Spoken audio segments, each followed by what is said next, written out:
لا تجعلوا دعاء الرسول بينكم كدعاء بعضكم بعضا قد يعلم الله الذين يتسللون منكم لواذا فليحذر الذين يخالفون عن أمره أن تصيبهم فتنة أو يصيبهم عذاب أليم ألا إن لله ما في السماوات والأرض قد يعلم ما أنتم عليه ويوم يرجعون إليه فينبئهم بما عملوا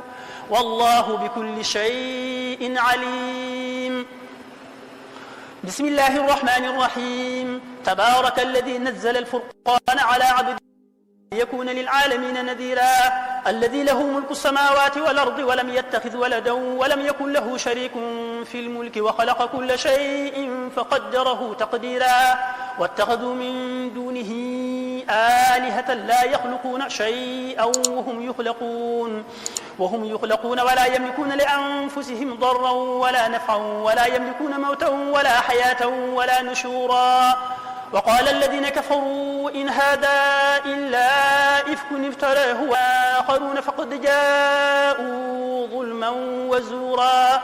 وقالوا أساطير الأولين اكتتبها فهي تملى عليه بكرة وأسيلا قل أنزله الذي يعلم السر في السماوات والأرض إنه كان غفورا رحيما وقالوا ما لهذا الرسول يأكل الطعام ويمشي في الأسواق لولا أنزل إليه ملك فيكون معه نذيرا أو يلقى إليه كنز أو تكون له جنة يأكل منها وقال الظالمون إن تتبعون إلا رجلا مسحورا انظر كيف ضربوا لك الأمثال فضلوا فلا يستطيعون سبيلا تبارك الذي إن شاء جعل لك خيرا من ذلك جنات تجري من تحتها الأنهار ويجعل لك قصورا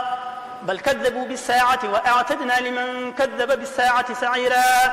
إذا رأتهم من مكان بعيد سمعوا لها تغيظا وزفيرا وإذا ألقوا منها مكانا ضيقا